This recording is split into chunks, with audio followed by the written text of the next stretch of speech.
예루살렘에 수전절이 다가왔습니다. 수전절은 겨울에 지키는 유대 명절입니다. 예수님께서는 솔로몬 행각에 있는 성전들의 주변을 거닐고 계셨습니다. 유대인들이 예수님 주위에 모여들어 이렇게 물었습니다. 언제까지 우리를 애태우게 할 작정입니까? 만일 당신이 그리스도라면 우리에게 터놓고 그렇다고 말해 주십시오.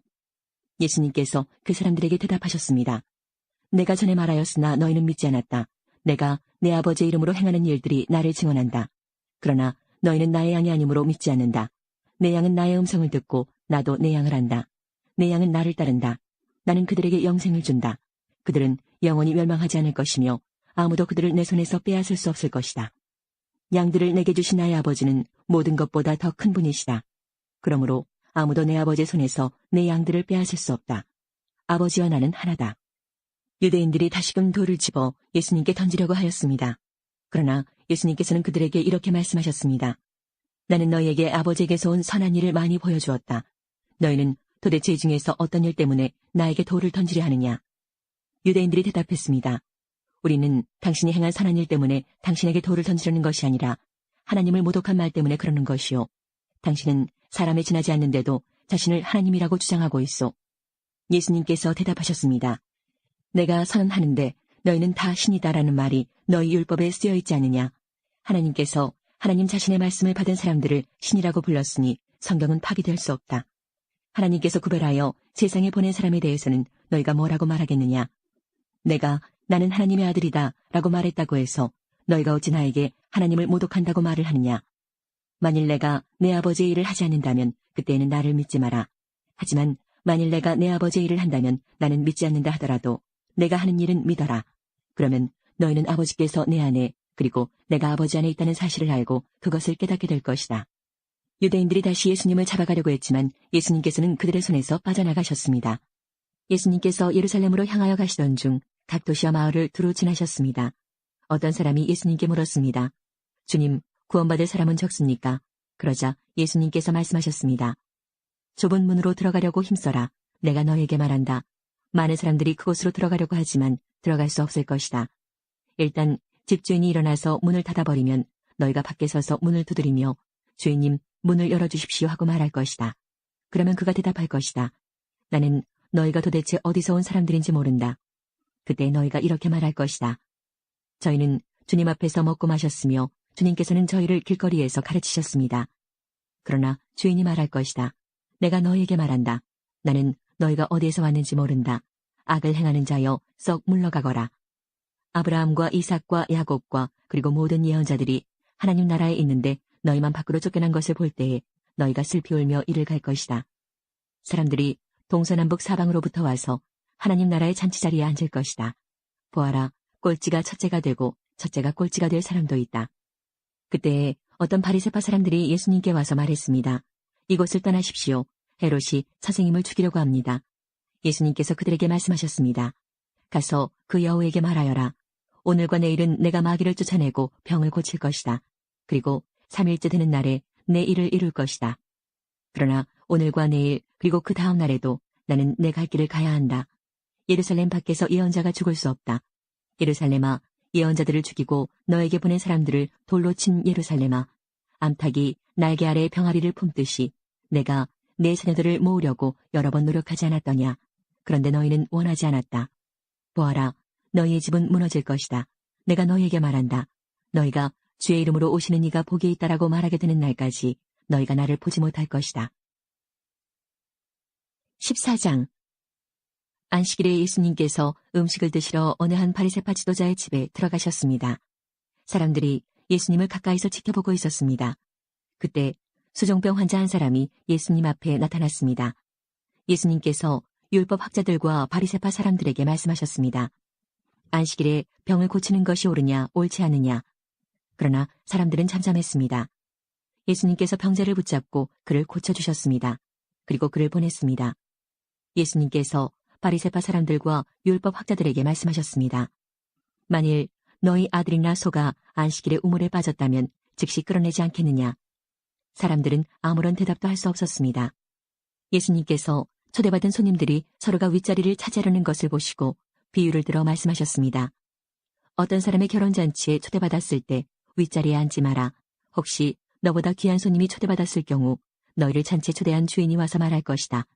자리를 이분에게 내주십시오. 그러면 너희는 부끄러워하면서 끝자리로 내려가야 할 것이다. 너희가 초대를 받으면 끝자리로 가서 앉아라. 그러면 너를 초대한 주인이 와서 말할 것이다.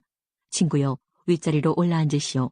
그러면 다른 모든 잔치 손님들이 보는 앞에서 영광을 얻을 것이다. 자신을 높이는 사람은 낮아지고 자신을 낮추는 사람은 높아질 것이다. 예수님께서 초대한 사람에게도 말씀하셨습니다. 너는 점심이나 저녁을 차려놓고 내 친구들, 형제들, 친척들, 그리고 부유한 이웃들을 초대하지 마라. 이들은 너를 도로 초대하여 보답을 한다. 오히려 잔치를 베풀 때는 가난한 사람들, 걷지 못하는 사람들과 다리를 저는 사람들과 보지 못하는 사람들을 초대하여라. 그러면 너희에게 복이 있을 것이다. 그들은 내게 되갚을 것이 없다. 너는 의인들이 부활할 때에 보상을 받을 것이다.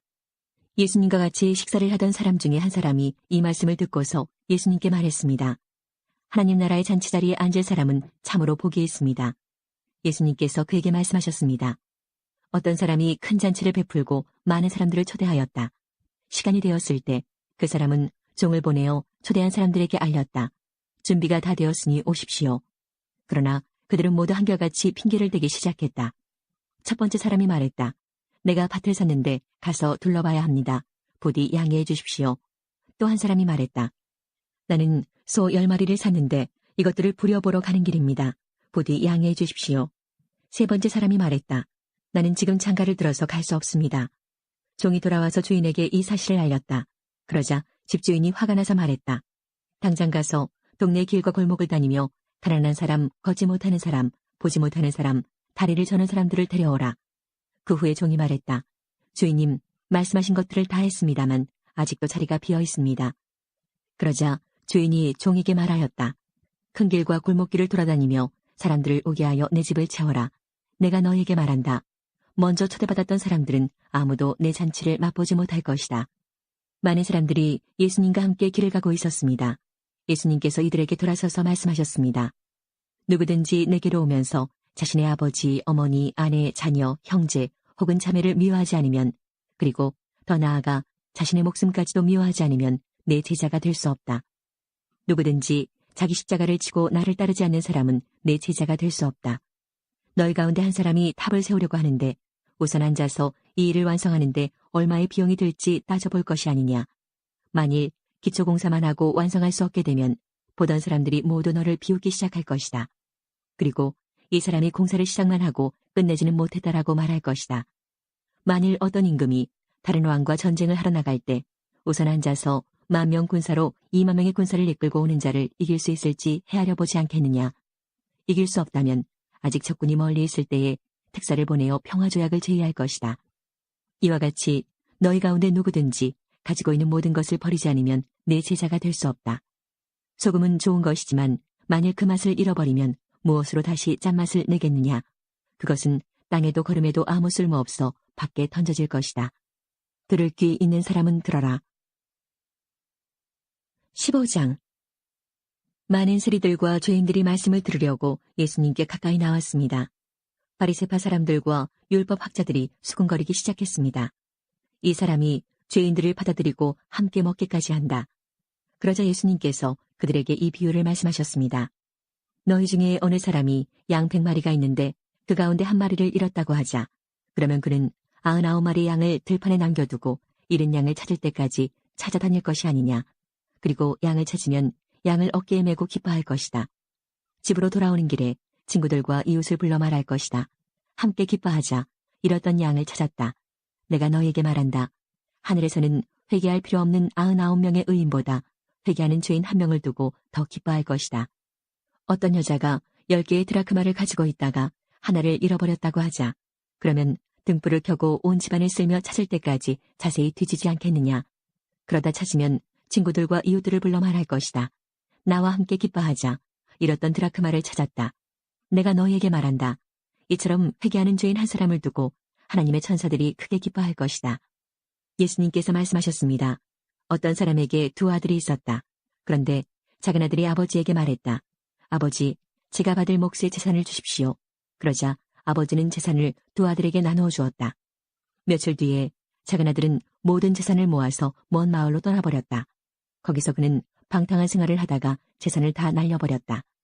모든 것을 다 써버렸을 때 그 마을에 큰 흉년이 들었다. 그래서 그는 아주 가난하게 되었다. 그는 그 마을에 사는 한 사람에게 가서 더부살이를 하였다. 집주인은 그를 들판으로 보내 돼지를 치게 하였다. 그는 돼지가 먹는 쥐엄나무 열매를 먹어 배를 채우고 싶은 마음이 간절했다. 그러나 주는 사람이 없었다. 그제서야 그는 제정신이 들어 말했다.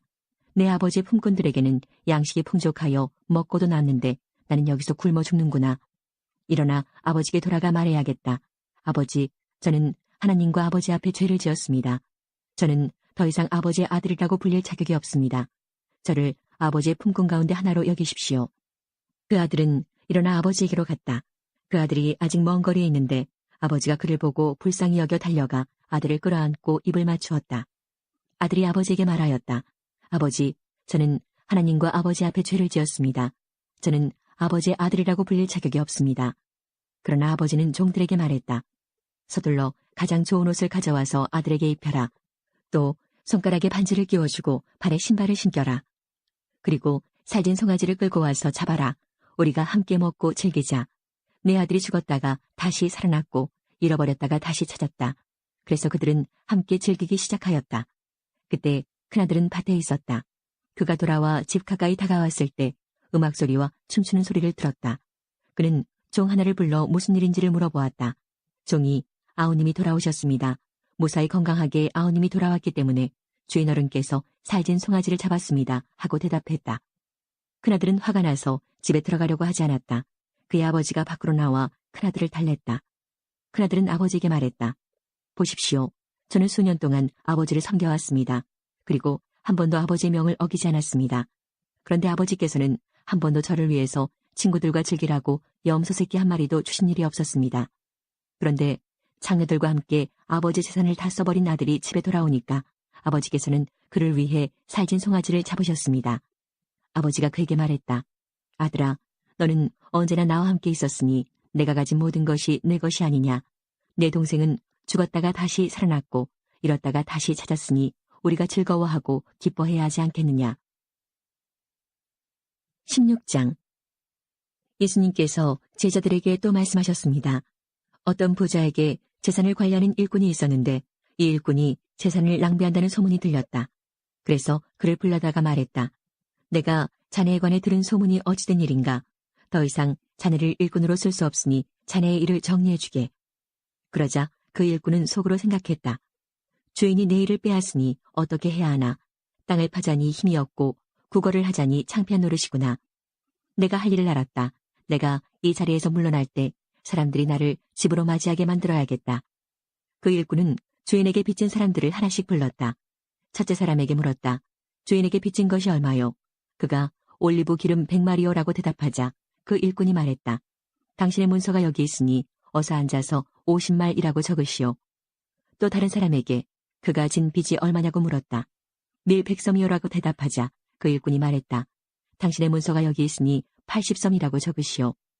주인이 그 불의한 일꾼이 슬기롭게 행동하는 것을 보고 그를 칭찬하였다. 이 시대의 아들들이 자기 일을 처리하는 데 있어서는 빛의 자녀들보다 더 슬기롭다. 내가 너희에게 말한다. 불의한 재물로 친구를 사귀어라. 그러면 그 재물이 없어질 때 그들이 너희를 영원한 곳으로 맞아들일 것이다. 아주 작은 일에 충실한 사람은 많은 것에도 충실하다. 아주 작은 일에 충실하지 못한 사람은 많은 것에도 충실하지 못하다. 그러므로 너희가 불의한 재물에도 충실하지 못하면 누가 참된 것을 너희에게 맡기겠느냐? 너희가 다른 사람의 것에 충실하지 못하면 누가 너희 몫을 너희에게 주겠느냐? 그 어떤 종도 두 주인을 섬길 수 없다. 한편을 미워하고 다른 편을 사랑하든지 아니면 한편에게는 충성을 하고 다른 편은 무시하든지 할 것이다. 너희는 하나님과 재물을 함께 섬길 수 없다. 돈을 좋아하는 바리새파 사람들이 이 모든 것들을 들었습니다. 그리고 예수님을 비웃었습니다. 예수님께서 이들에게 말씀하셨습니다. 너희는 사람들 앞에서 스스로를 의롭다고 한다. 그러나 하나님께서 너희의 마음을 아신다. 사람에게 존경을 받는 것이 하나님께는 미움을 받는 것이다. 율법과 예언자의 때는 요한까지이다. 그러나 요한 이후부터는 하나님 나라의 복음이 전파된다. 모든 사람이 그 나라에 들어가려고 힘쓰고 있다. 율법의 작은 글자 하나가 떨어져 나가는 것보다 하늘과 땅이 없어지는 것이 더 쉬울 것이다. 자기 아내와 이혼하고 다른 여자와 결혼하는 사람은 누구나 간음죄를 짓는 것이다. 남편과 이혼한 여자와 결혼하는 사람도 간음죄를 짓는 것이다.